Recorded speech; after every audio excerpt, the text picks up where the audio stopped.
राधे राधे। चलिए हम लोग स्टार्ट करते हैं चैप्टर 5, यात्रियों के नज़रिए समाज के बारे में उनकी समझ। इसका नोट्स पढ़ लिए हैं और इससे एमसीक्यू हो गया है। ऑब्जेक्टिव क्वेश्चन ही ना है, इसका हुआ है। चल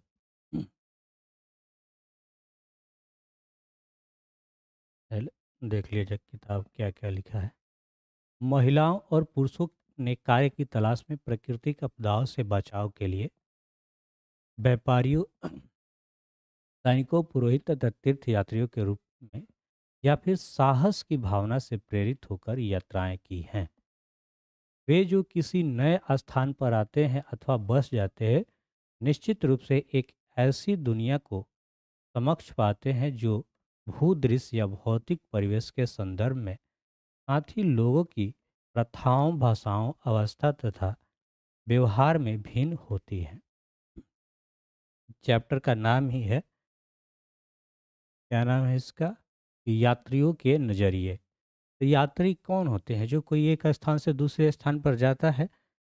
वही बात करें कि महिलाओं और पुरुषों ने किसी कार्य की तलाश में कहीं दूसरा कहीं गया हो, कोई काम के लिए, प्राकृतिक आपदाओं से बचाव के लिए, व्यापारियों के, सैनिक, पुरोहित और तीर्थयात्री के रूप में या फिर साहस की भावना से प्रेरित होकर यात्राएं की। कोई ऐसे भी घूमता है, उसको मन में इनकरेज है कि हम इधर उधर घूमें।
राधे।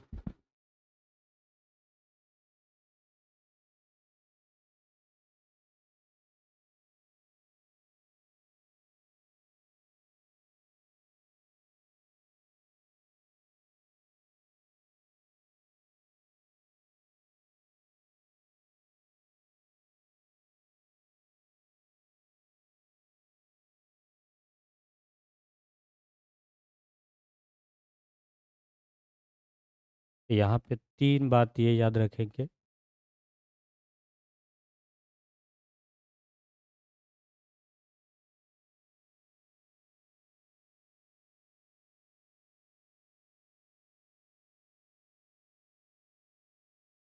3 वृत्तांतों पर ध्यान दें, जैसे अल बरूनी है, जो उज़्बेकिस्तान से आया था। कहाँ से आया था?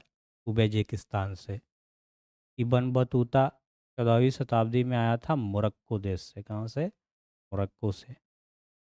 तथा फ्रांसीसी यात्री फ्रांस वार्नियर, हाँ, फ्रांस से, ये फ्रांस का था, जिसका नाम था बर्नियर। पूरी तरह से भिन्न सामाजिक तथा सांस्कृतिक पृष्ठभूमि आने के कारण ये लेखक दैनिक गतिविधियों तथा प्रथाओं के प्रति अधिक सावधान रहते थे। देशज लेखकों के लिए ये सभी विषय सामान्य थे, जो वृत्तांत में दर्ज करने कराने योग्य नहीं थे। नजरिया यह भी भिन्नता ही यात्रा वृत्तांतों को अधिक रोचक बनाती है। ये यात्री किसके लिए लिखते थे, जैसा कि हम देखेंगे, इस प्रश्न का उत्तर अलग अलग दृष्टांतों में अलग था। चलो थोड़ा सा देखते हैं अल बरूनी के उद्देश्य। अल बरूनी ने अपने कार्यों का वर्णन इस प्रकार किया। उन लोगों के लिए सहायक जो हिंदुओं धार्मिक विषयों पर चर्चा करना चाहते हैं, और ऐसे लोगों के लिए एक सूचना संग्रह जो उनके संबंध होना चाहते हैं।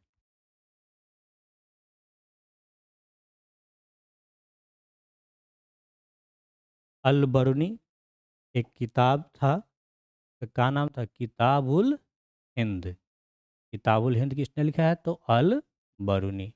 अल बरूनी किस देश से आया था? उज़्बेकिस्तान से, है ना।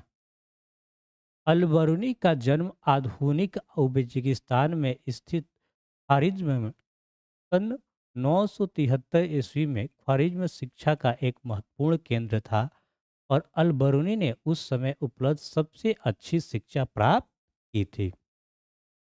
वह कई भाषाओं का ज्ञाता था, जिसमें सीरियाई, फ्रांसीसी, हिब्रू तथा संस्कृत भी शामिल है। हालांकि वह यूनानी भाषा का जानकार नहीं था, पर फिर भी वह प्लेटो तथा अन्य यूनानी दार्शनिकों के कार्यों से पूरी तरह परिचित था, जिन्हें उसने अरबी अनुवादों के माध्यम से पढ़ा था। सन 1017 ईस्वी में ख्वारिज़्म पर आक्रमण के पश्चात सुल्तान महमूद यहाँ के कई विद्वानों तथा कवियों को अपने साथ अपनी राजधानी गजनी लाया। मोहम्मद जो गजनवी था, वही लाया था। अल बरूनी भी उनमें से एक था। वह बंधक के रूप में गजनी आया। बंधक के रूप में कहाँ आया? गजनी आया था, पर धीरे धीरे उसे यह शहर पसंद आने लगा, और 70 वर्ष की आयु में अपनी मृत्यु तक उसने अपनी बाकी जीवन यही बिताया। गजनी में अल बरूनी की भारत के प्रति रुचि विकसित हुई। यह कोई असामान्य बात नहीं थी। 8वीं शताब्दी से ही संस्कृत में रचित खगोल विज्ञान, गणित और चिकित्सा संबंधित कार्यों का अरबी भाषा में अनुवाद होने लगा था। पंजाब में गजनवी साम्राज्य का हिस्सा बन जाने के बाद स्थानीय लोगों से हुए संपर्कों ने आपसी विश्वास और समझ वातावरण बनाने में मदद की। अल बरूनी ने ब्राह्मण, पुरोहित तथा विद्वानों के साथ कई वर्ष बिताए, और संस्कृत धर्म दर्शन का ज्ञान प्राप्त किया। अल बरूनी था जो ब्राह्मणों के साथ बहुत वक्त बिताया, जिसमें पुरोहित विद्वानों के साथ कई वर्ष बिताए, तो संस्कृत धर्म और दर्शन का भी क्या किया उसका ज्ञान हुआ। हालांकि उसका यात्रा कार्यक्रम स्पष्ट नहीं है, फिर भी प्रतीत होता है कि उसने पंजाब और उत्तर भारत के कई हिस्सों की यात्रा की थी। उसके लिखने के समय यह वृत्तांत अरबी साहित्य का एक मान्य हिस्सा बन चुके थे।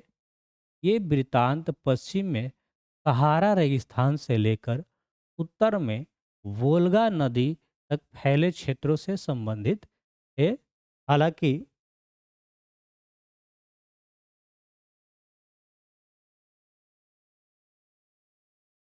हालांकि 500 ईस्वी से पहले, 1500 ईस्वी से पहले भारत में अल-बरूनी ने कुछ ही लोगों ने पढ़ा होगा। भारत से बाहर कई अन्य लोग संभवतः ऐसा कर चुके हैं।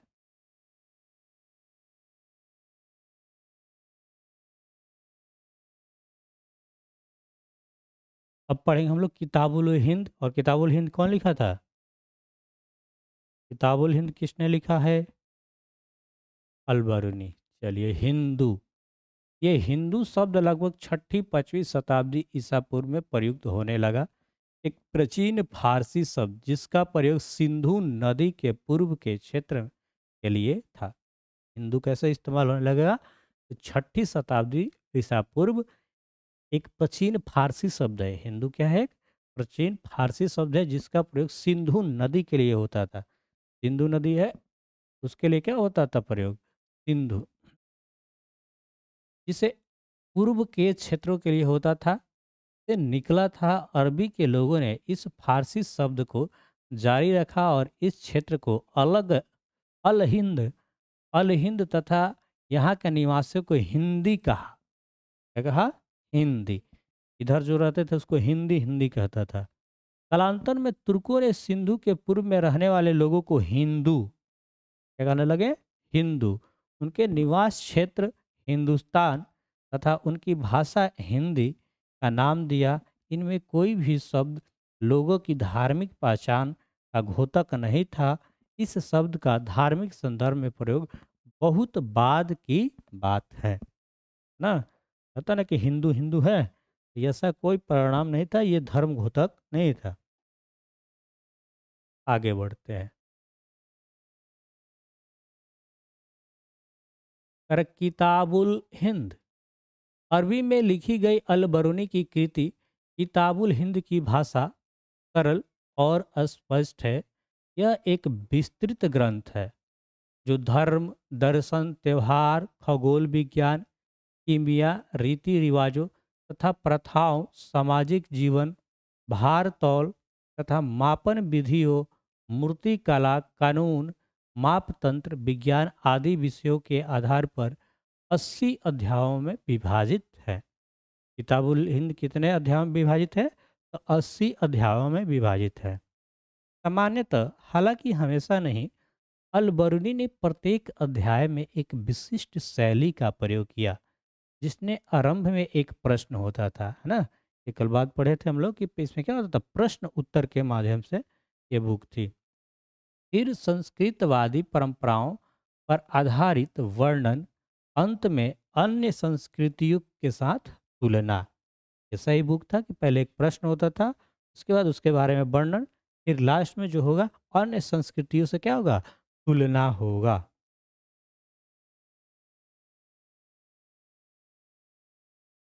आज के कुछ विद्वानों का तर्क है कि इस लगभग ज्यामितीय संरचना, जो अपनी स्पष्टता तथा पूर्वान्यता के लिए उल्लेखनीय है, का एक मुख्य कारण अलबरूनी की गणित की ओर झुकाव था। अलबरूनी, जिसने लेखन में भी अरबी भाषा का प्रयोग किया था, ने संभवतः अपनी कृतियों उपमहाद्वीप के सीमांत क्षेत्रों में रहने वाले लोगों के लिए लिखी थी। वह संस्कृत, पाली तथा प्रकृत ग्रंथों के अरबी भाषा में अनुवादों तथा रूपांतरणों से परिचित था। इनमें दंत कथाओं से लेकर खगोल विज्ञान, और चिकित्सक संबंधित कृतियां सभी शामिल थे। और साथ ही इन ग्रंथ की लेखन सामग्री शैली में के विषय में उसका दृष्टिकोण आलोचनात्मक था और निश्चित रूप से वह उनमें सुधार करना चाहता था। 13वीं शताब्दी की पांडुलिपियों का एक चित्र जिसमें 6ठी शताब्दी ईसा पूर्व एथेंस के राजनेता कवि सोलन और विद्यार्थियों को संबोधित करते हुए दिखाया गया है। सोलोन एवं उनके विद्यार्थी के कपड़ों को ध्यान से देखिए।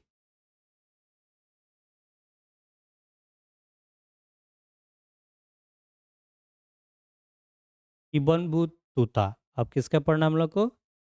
Ibn Battuta. किस देश से आया था? ये इबन बतूता किस देश से आया था? मोरक्को देश से आया था। कहाँ से आया था? मोरक्को से। और इसका जो वृतांत है, जो बुक है, वो कौन है? रिहला, एक प्रारंभिक विश्व यात्री। इसको थोड़ा सा पढ़ लेते हैं। क्या कह रहा है? घोंसले से निकलता पक्षी। यह रिहला से लिया गया है। रिहला जो कि लिखे हैं इबन बतूता। यह रिहला से लिया गया एक उदाहरण है। अपने जन्म स्थान तंजियर से मेरा प्रस्थान गुरुवार को हुआ।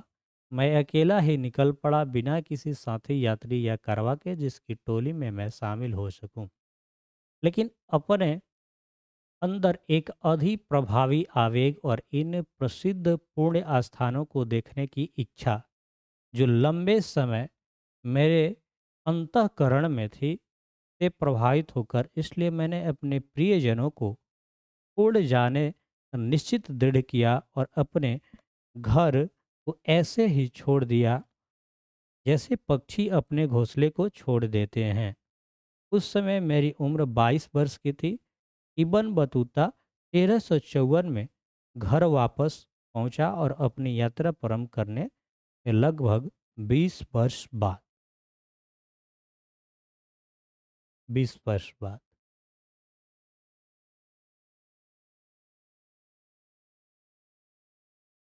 पढ़ लेते हैं इबन बतूता का रहला।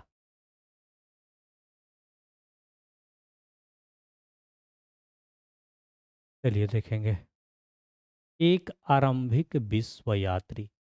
इब्न बतूता द्वारा अरबी भाषा में लिखा गया उसका वृत्तांत, जिसे रिहला कहा जाता है, 14वीं शताब्दी में भारतीय उपमहाद्वीप के सामाजिक तथा सांस्कृतिक जीवन के विषय में बहुत ही प्रचुर तथा रोचक जानकारियाँ देता है। जो रिहला है वो बहुत ही रोचक जानकारी देता है भारतीय उपमहाद्वीप और संस्कृति और सामाजिक जीवन के विषय में बहुत सारी जानकारी देता है। मोरक्को के इस यात्री का जन्म तंजियार के सबसे सम्मानित तथा शिक्षित परिवारों में से एक, जो इस्लामी कानून अथवा सीरिया पर अपनी विशेषज्ञता के लिए प्रसिद्ध था, में हुआ था।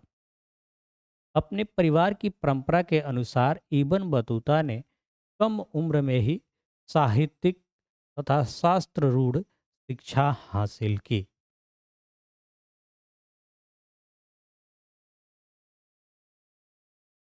अपनी श्रेणी के अन्य सदस्यों के विपरीत इब्न बतूता पुस्तकों के स्थान पर यात्राओं से अर्जित अनुभव का ज्ञान अधिक महत्वपूर्ण स्रोत मानता था ना। वो तरह के किताबी ज्ञान से ज़्यादा इसको महत्व मानता कि यात्रा के द्वारा अनुभव हो रहा है। उसे यात्राएं करने का बहुत शौक था और वह नए नए देशों और लोगों के विषय में जानने के लिए दूर दूर के क्षेत्रों तक गया।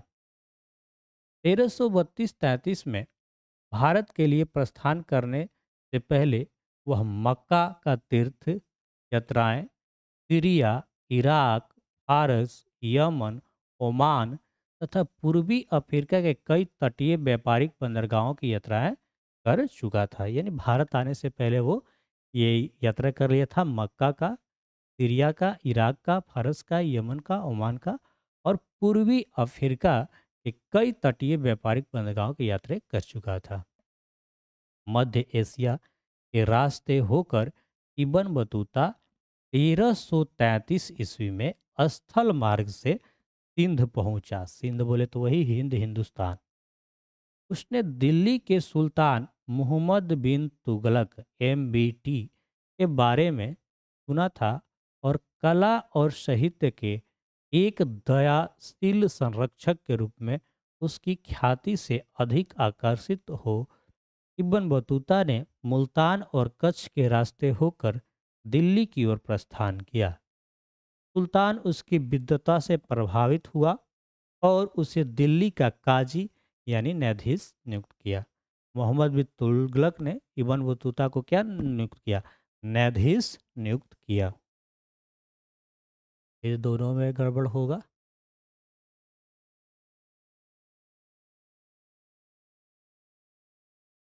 वह इस पद पर कई वर्षों तक रहा, फिर उसने विश्वास खो दिया और उसे कारागार में कैद कर दिया गया ना, उसको जेल में डाल दिया गया। बाद में सुल्तान और उसके बीच गलतफहमी दूर होने के बाद उसे राजकीय सेवा में पुनर्स्थापित किया गया। फिर अगर दोनों के बीच जो मतभेद था तो वो मतभेद खत्म होने के बाद फिर उसको सेवा में लगाया गया, राजकीय सेवा में। और 1342 ईस्वी में मंगोल शासक के पास सुल्तान के दूत के रूप में चीन जाने का आदेश दिया गया। अपनी नई नियुक्ति के साथ इब्न बतूता मध्य भारत के रास्ते मालाबार तट की ओर बढ़ा। मालाबार तट बुझाता है ना, नीचे जो रहता है केरल रल है, भारत के नक्शा में देखेंगे। मालाबार से वह मालदीप गया, जहां वो 18 महीनों तक काजी के पद पर रहा। अंततः उसने श्रीलंका जाने का निश्चय किया। अब भारत के नक्शा देखेंगे तो नीचे ही है क्या, केरल वाला जो तट है यहाँ पे मालाबार है और उसके नीचे एक लटका हुआ क्या है, श्रीलंका। वो श्रीलंका जाने का निश्चय किया। बाद में एक बार फिर मालाबार तट तथा मालदीव गया और चीन जाने के अपने कार्य को दोबारा शुरू करने से पहले वह बंगाल, असम भी गया। वह जहाज के सुमात्रा गया और सुमात्रा से एक अन्य जहाज चीनी बंदरगाह नगर जैतून, जो आज क्वानजूज के नाम से जाना जाता है, उसने व्यापक रूप से चीन में यात्रा की और वह बीजिंग तक गया, लेकिन वह लंबे समय तक नहीं ठहरा। 1347 में उसने वापस अपने घर जाने का निश्चय किया। चीन के विषय में उसके वृत्तांत की तुलना मार्को पोलो, जिसने 13वीं शताब्दी के अंत में वेनिस से चलकर चीन और भारत का की भी यात्रा की थी, के वृत्तांत से की ना। इब्न बतूता ने नवीन संस्कृतियों, लोगों, आस्थाओं, मान्यताओं आदि के विषय में अपने अभिमत को सावधानी तथा कुशलता पूर्वक दर्ज किया। हमें यह ध्यान रखना होगा कि यह विश्व यात्री 14वीं शताब्दी में यात्राएं कर रहा था, जब आज की तुलना में यह यात्रा करना अधिक कठिन, जोखिम भरा कार्य था। इब्न बतूता के अनुसार उसे मुल्तान से दिल्ली की यात्रा में 40 और सिंध से दिल्ली की यात्रा में लगभग 50 दिन का समय लगा था। दौलताबाद से दिल्ली की दूरी 40, जबकि ग्वालियर से दिल्ली की दूरी 10 दिन में तय की जा सकती थी। एकाकी यात्री। लंबी यात्रियों में लुटेरा एकमात्र खतरा नहीं थे। यह गृहातुर हो सकता था और बीमार हो सकता था। यह रिहला से लिया गया एक उदाहरण है। मुझे ज्वार ने जकड़ लिया था। मैंने अपने आप को कमजोरी के कारण गिरने से बचाने के लिए पगड़ी पगड़ी के कपड़े को जीन से बांध लिया। अंततः हम ट्यूनिस शहर पहुँचे। वहाँ के निवासी शेख और काजी के पुत्र का स्वागत करने के लिए बाहर आए। वे हर और एक दूसरे के अभिवादन और प्रश्नों के साथ आगे आए, लेकिन उनमें से किसी ने भी मेरा अभिवादन नहीं किया। क्योंकि वहाँ कोई भी ऐसा नहीं था जिससे मेरा परिचय हो, और अपने एकाकीपन से मैं इतना उदास हुआ था कि अपनी आंखों में आए आंसुओं को रोक नहीं सका और बहुत रोया। और एक तीर्थयात्री मेरी कुंठा के कारण जानकर मेरे पास आया और अभिवादन किया। पाकिस्तान, सिंध और पंजाब इबन बतूता द्वारा भ्रमण किए गए स्थान कई जगहों के नाम उस तरह से लिखे गए हैं जिस तरह से इबन बतूता उन्हें जानता होगा। मतलब यहाँ यहाँ पे वो यात्रा किया है, अपने जो उसके नाम जानता है उसको लिखा है। काबुल लिखा है, ठीक है, पाकिस्तान में है। कंधार और कुछ त्रिमुद, कुंजुबाक, सतलुज, हंसी, उजा, दो लहरी, इधर अरब सागर। यात्रा करना अधिक असुरक्षित भी था। इब्न बतूता ने कई बार डाकुओं के समूहों द्वारा किए गए आक्रमणों को झेले था। यहाँ तक कि वह अपने साथियों के साथ करवा में चलना पसंद करता था। इससे भी राजमार्गों के लुटेरों को रोका नहीं जा सका। मुल्तान से दिल्ली की यात्रा के दौरान उसके कारवां पर आक्रमण हुआ और उसके कई साथी यात्रियों को अपनी जान से, हाँ, मतलब एक साथ कई लोग जा रहे थे, कारवां मतलब, जो जीवित बच्चे, इनमें इब्न बतूता भी शामिल था, बुरी तरह से घायल हो गया। अकेले आदमी जाता है तो थोड़ा डर रहता है, आदमी लोगों का झुंड जा रहा है यानी कारवां जा रहा है। जिज्ञासा का उपभोग, उपभोग, ठीक है, जिज्ञासाओं का उपभोग। जैसा कि हमने देखा कि इब्न बतूता एक हठीला यात्री था।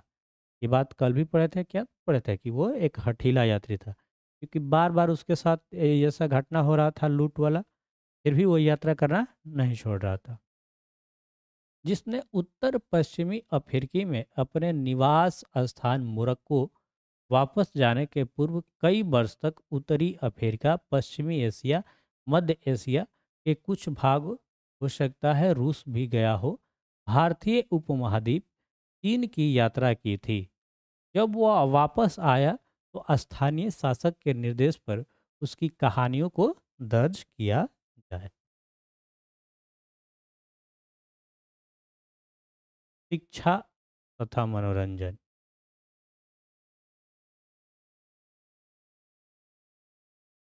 इब्न जुजाई, जिसने इब्न बतूता श्रुत लेखों को लिखने के लिए नियुक्त किया गया है, यह अपनी प्रस्तावना में लिखता है, राजा के द्वारा एक शालीन निर्देश दिया गया कि इब्न बतूता अपनी यात्रा में देखे गए शहरों तथा अपनी स्मृति में बैठे गई रोचक घटनाओं का एक वृतांत लिखवाए। साथ ही विभिन्न देशों के शासकों में जिनसे वे मिले, उनका महान साहित्यकारों के तथा उसके धर्मनिष्ठा संतों के विषय में बताए। तद अनुसार उन्होंने इन सभी विषयों का एक कथानक लिखवाया, जिससे मस्तिष्क को मनोरंजन तथा कान और आँख को प्रसन्नता दी। साथ ही उन्होंने कई प्रकार के असाधारण विवरण, जिनके प्रतिपादन के लाभप्रद उपदेश मिलते हैं, दिए गए तथा असाधारण चीज़ों के बारे में बताया, जिनके संदर्भ में अभिरुचि जगी। इससे कुछ ज़्यादा नहीं उसके बारे में लिखा है, बस पढ़ लेते हैं, दिया हुआ था। इब्न बतूता के पद चिन्हों पर 1400 से 1800 के बीच भारत आए यात्रियों ने फारसी की कई यात्री वृतांत लिखे। उसी समय उसी समय भारत से मध्य एशिया, ईरान तथा ऑटोमन साम्राज्य की यात्राएं करने वाले ने भी कभी कभी अपने अनुभव लिखे। इन लेखकों में अलबरूनी और इब्न बतूता का पद चिन्हों का अनुसरण किया गया। इनमें से कुछ ने पूर्ववर्ती लेखकों को पढ़ा भी था।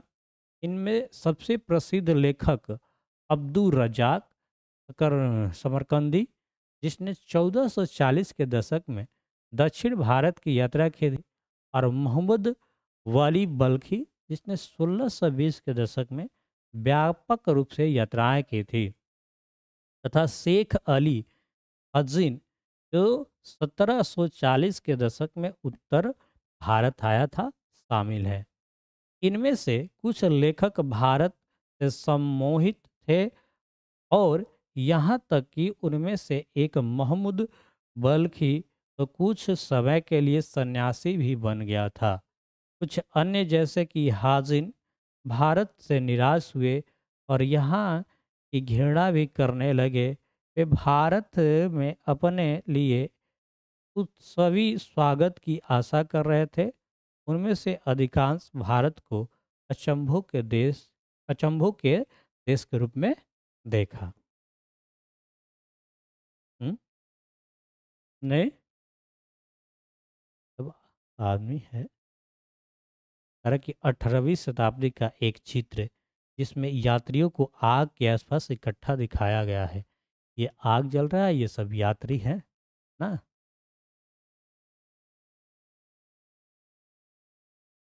तो हम लोग पढ़ लिए किसके-किसके बारे में? 2 पढ़ लिए, एक इब्न बतूता, एक अल-बरूनी। अगला है ये फार्स बार्नियर जो कि फ्रांस का था, एक विशिष्ट चिकित्सक। फ्रांसवा वर्नियर, ये कहाँ का था? फ्रांस का था, है ना? क्या मन मार के बैठा है? लग रहा है कि मन मार के बैठा है, क्या लिखले है? 17वीं शताब्दी के एक चित्र में बर्नियर को यूरोपीय पोशाक में दिखाया गया है।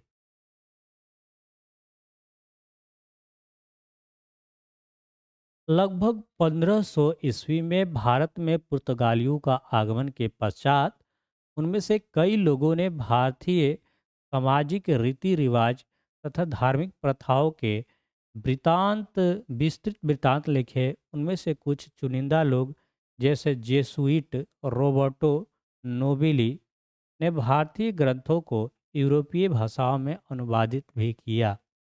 सबसे प्रसिद्ध यूरोपीय लेखक में से एक नाम दुआर्ते बरबोसा का है, जिसने दक्षिण भारत में व्यापार समाज का एक विस्तृत विवरण लिखा। कालांतर में 1600 ईस्वी के बाद भारत आने वाले डच, अंग्रेज तथा फ्रांसीसी यात्री की संख्या बढ़ने लगी थी। इनमें एक प्रसिद्ध नाम फ्रांसीसी जौहरी जो वेपिस्टस्ट टैवेनियर का था, जिसने कम से कम 6 बार भारत की यात्रा की। वह विशेष रूप से भारत की व्यापारिक स्थितियों से बहुत प्रभावित था और उसने भारत की तुलना ईरान ऑटोमन साम्राज्य से की। इनमें कई यात्री जैसे इतावली चिकित्सक मानुकी कभी यूरोप वापस नहीं गए और भारत में ही बस गए। फ्रांस का रहने वाला फ्रांसवा वर्नियर एक चिकित्सक, राजनीतिक दार्शनिक तथा एक इतिहासकार था। कई और लोग की तरह वह मुगल साम्राज्य के अवसरों की तलाश में आया था। 1656 से 1668 तक भारत में 12 वर्ष तक रहा। मुगल दरबार से नज़दीकी के रूप में जुड़ा रहा। पहले सम्राट शाहजहां के ज्येष्ठ पुत्र दारा शिकोह के चिकित्सक के रूप में, ना, शाहजहां के जो बड़ा लड़का ज्येष्ठ पुत्र है उसके ये चिकित्सक के रूप में नियुक्त हुआ था। कौन? ये जो है हर्ष वार्नियर। और बाद में मुगल दरबार के एक अर्मीनियाई अमीर दासी दानी सम्मक खान के साथ एक बुद्धिजीवी वैज्ञानिक के रूप में। पूर्व और पश्चिम की तुलना। बार्नियर ने देश के कई भागों की यात्रा की और जो देखा उसके विषय में विवरण लिखे। वह सामान्यतः भारत में जो देखता उसकी तुलना यूरोपीय स्थिति से करता था। उसने अपनी प्रमुख कृति को फ्रांस के लुई 16वां को समर्पित किया। 16वां है कि 14वां है? ये 10 है। ये क्या होता है? 4 ना? 14वां है। और उसके कई अन्य कार्य प्रभावशाली अधिकारियों और मंत्रियों को पात्रों के रूप में लिखे गए थे। लगभग प्रत्येक दृष्टांत में बर्नियर ने भारत की स्थिति को यूरोप में हुए विकास की तुलना में दयनीय बताया। जैसा कि हम देखेंगे कि उसका आकलन हमेशा सटीक नहीं था, फिर भी उसके कार्य प्रकाशित हुए। बर्नियर के वृत्तांत अत्यधिक प्रसिद्ध हुए।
ये पढ़ लिए थे। और अब मुगल सेना के साथ यात्रा। बर्नियर ने कई बार मुगल सेना के साथ यात्राएं की। यहाँ सेना कश्मीरी के संबंध में दिए गए विवरण का एक अंश दिया जा रहा है, तो इसे भी पढ़ लेते हैं। बॉक्स है, थोड़ा आगे।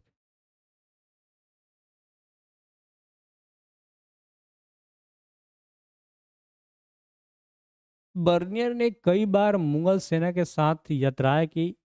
यहाँ तेरह कश्मीर उच्च से संबंध में दिए गए हैं। विवरण में एक अंश दिया जा रहा है।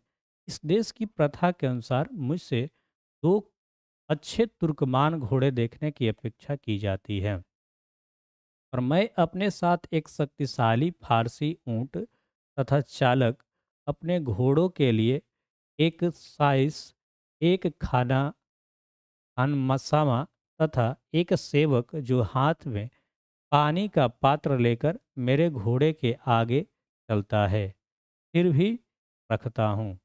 मुझे हर उपयोगी वस्तु दी गई है, जैसे औसत आकार एक तंबू, एक दरी, चार बहुत कठोर और हल्के बातों से बना एक छोटा बिस्तर, एक तकिया, एक बिछौना, भोजन के समय प्रयुक्त गोलाकार चमड़े मेजपोश, रंगे हुए कपड़ों के कुछ अंगोछे, नैपकिन, खाना बनाने के सामान से भरे तीन छोटे झोले, जो सभी एक बड़े झोले में रखे हुए थे।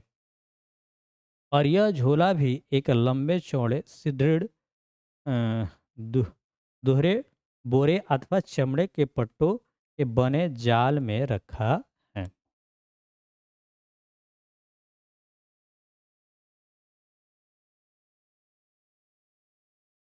इसी तरह दूहरे बोरे में स्वामी और सेवकों की खाद्य सामग्री, साम्राज्य, कपड़े तथा वस्त्र रखे गए हैं। मैंने ध्यानपूर्वक 5 या 6 दिनों के उपभोग के बढ़िया चावल, सौंफ, एक प्रकार का साग पौधा, सुगंध वाली मीठी रोटी, नींबू, चीनी का भंडार साथ रखा। साथ ही मैंने दही टांगने और पानी निकालने के लिए प्रयुक्त छोटे से लोहे के अंकुश वाला झोला लेना भी नहीं भूला हूँ। इस देश में नींबू की शरबत दही से अधिक ताजगी भरी कोई वस्तु नहीं मानी जाती।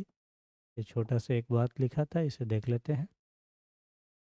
करके भारत के विषय में विचारों का निर्माण का प्रसार। भारत के विषय में विचारों का सृजन प्रसार यूरोपीय यात्रियों वृत्तांतों उनकी पुस्तकों के प्रकाशन और प्रसार के माध्यम से यूरोपीय लोगों के लिए भारत एक छवि का सृजन में सहायता की। बाद में 1750 के बाद जब शेख इस्तीसुमुद्दीन तथा मिर्जा अबू तालिब जैसे भारतीयों ने यूरोप की यात्रा की, उन्हें यूरोपीय लोगों भारतीय समाज की छवि का सामना करना पड़ा। उन्होंने तथ्यों को अपनी अलग व्याख्या के माध्यम से इसे प्रभावित करने का प्रयास किया। ये पढ़ लेते हैं बर्नियर के बारे में, उसके बाद वो नेक्स्ट कल देखा जाए। बर्नियर के कार्य फ्रांस में 1670 से 71 में प्रकाशित हुए। वे अगले 5 वर्षों के भीतर अंग्रेजी, डच, जर्मन तथा इतालवी भाषाओं का अनुवाद हो गया।